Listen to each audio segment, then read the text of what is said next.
All right, in business, we're bringing you economists' reactions to what President Mahamas has been saying in the State of the Nation address. And Emmanuel Obajuyafe is here, and he has the details. Good evening to you, Emmanuel. Good evening. I've been seeing you this year. Well, no, I don't think so. Happy New Year. We met last year. Happy New Year. Happy New Year. I've been seeing you since last year. Since last year. The whole of this year, I've not seen you. Yes, it's true. Happy New Year to you. All right, same to you. All right, thank you very much for joining me on business. Now, some economists say President Mahama cannot be given the pass mark on how he managed the economy under his tenure. Economist and director of the Institute of Statistical, Social and Economic Research, ISA, Professor Felix Asante, says President Mahama could have done better. I think that compared to 2012, of course, things are a little better than 2012. And the performance largely, for me, has been mixed.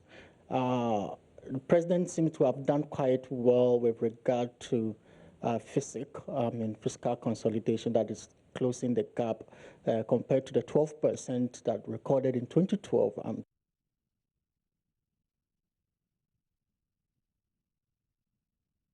So now,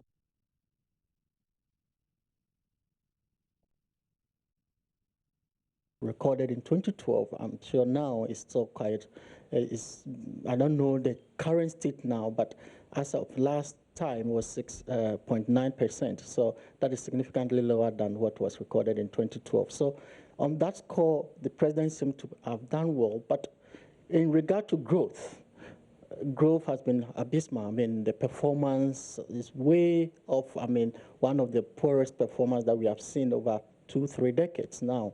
And so he hasn't done so well. So there are other issues, you know, inflation appears to be going down, but it's still very high. Interest rate today, inflation is coming down about 15.5%. Monetary policy rate is one of the highest in West Africa, about 25.5%.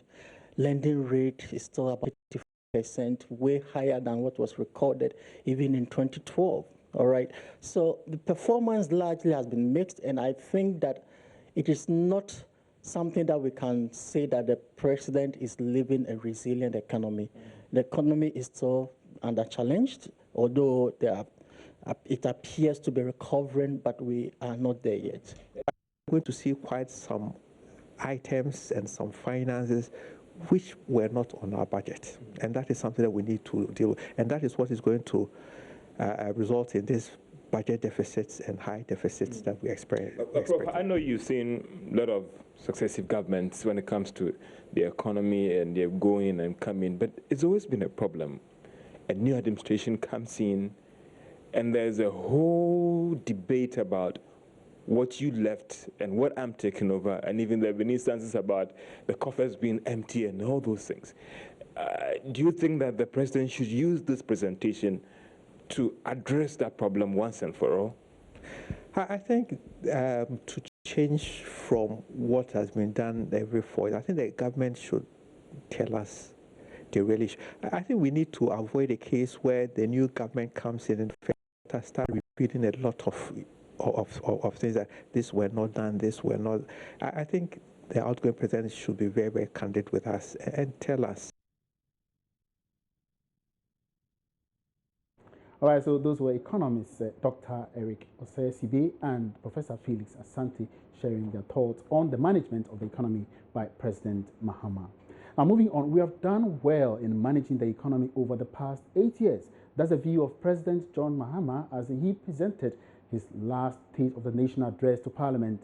The president cited the current deficit, inflation, and cedi depreciation rate as being far better than when his administration took over in 2008. Speaking to Joy Business after the presentation, Finance Minister Setekpe said there's no doubt about the economy has managed, about how the economy has been managed by the John Mahama administration. Showed a situation where the economy went through significant challenges. To mention 2 or 3 of them, the global economy, which he highlighted on, affected us by way of commodity crisis, gold, cocoa, and at the point, crude oil prices were all falling. The prices for all these commodities were falling.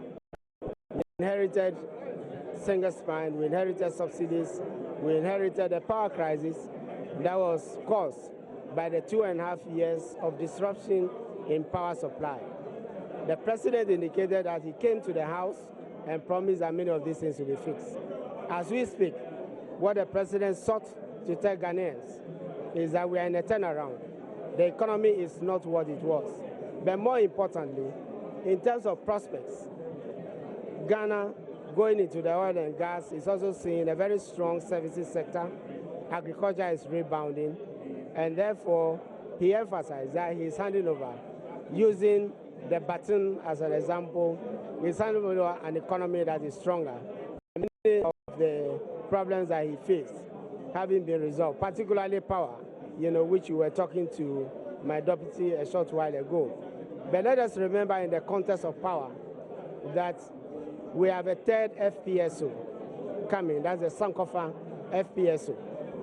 And so from the emergency power, we are moving to a sustainable power environment where Ghana is going to see 3 FPSOs. 2016 was undoubtedly a challenging year for the economy. Many business leaders, however, appear to be positive about this year, 2017. Why so? Joy Business has been ascertaining from some CEOs in the financial industry. The economic difficulties in 2016 invariably played out across all industry, leading to job losses and even closure of some businesses. Business leaders Joy Business has been interacting with, however, say the outlook for 2017 is more promising. First is the Chief Executive Officer of Standard Chartered Bank, Kweku Beduado, who explains banking industry players are looking forward to lower lending rates regime. From a banking perspective, we saw that towards the end of the year, thankfully, the rates started to come down, which is good for the economy, it's good for investment, it's good for affordability of credit. But there were other challenges. The indebtedness to the banks by SOEs and the energy sector, partially resolved. So mixed, but generally trending in the right direction. Could the pace be better? I think so. Institutional reforms or, introducing things like the income market, for example, in terms of creating a secondary market that allows investors to freely trade in fixed income products. That's very good for the market, and that's certainly progress. We would like to see rates trending downwards, contrary to what people think. The Chief Executive of Enterprise Group, Kelly Gajekpo, also says the insurance industry largely surmounted the challenges of 2016 and the players are upbeat about 2017.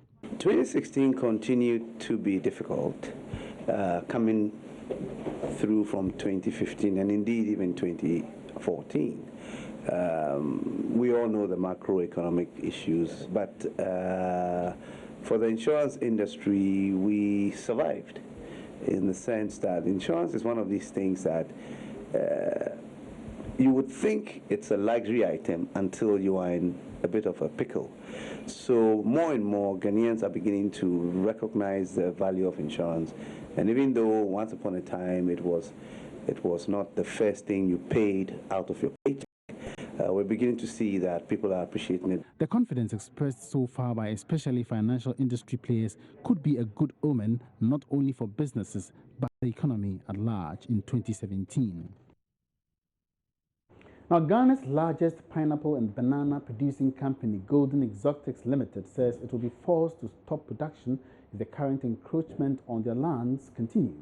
The company is blaming the situation on the inability of security agencies and state authorities to protect the company's farmlands. According to Golden Exotics, more than 200 hectares of its farmlands at Obom in the Gas South municipality have been encroached upon by some members of the public for sand winning and estate development.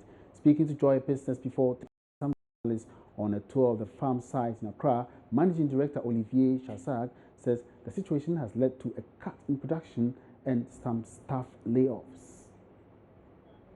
Golden Exotics is a leading exporter of banana and pineapple in Ghana with a vast land of about 2,000 hectares at its farm sites. Since 2014 till date, the company's staff strength of about 4,000 has reduced to 1,500 due to some challenges with encroachment on its farmlands. According to the Managing Director, Olivier Chassang, the company will have no option than to halt production if its lands cannot be secured. Now we have taken the decision because for a certain period of time, we have trying to be discussing with the people, and we have put some polls to say, here we are. But they come and they take the polls out. So now we have to stop this, because we need the lands. We need the lands.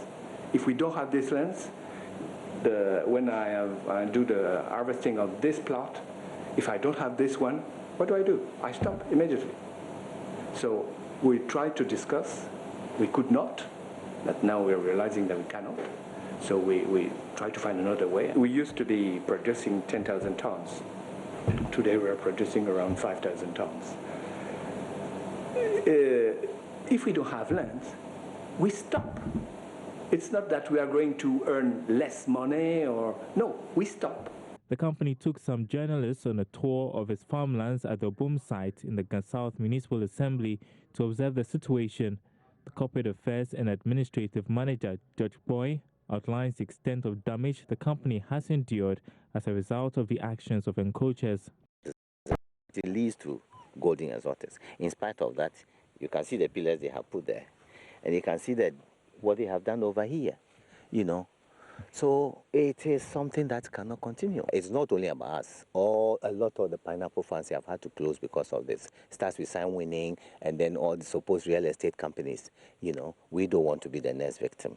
We are fighting this all the way or to the courts. You know, we have to have this matter sorted out once and for all. We cannot allow this level of impunity, you know, in the country.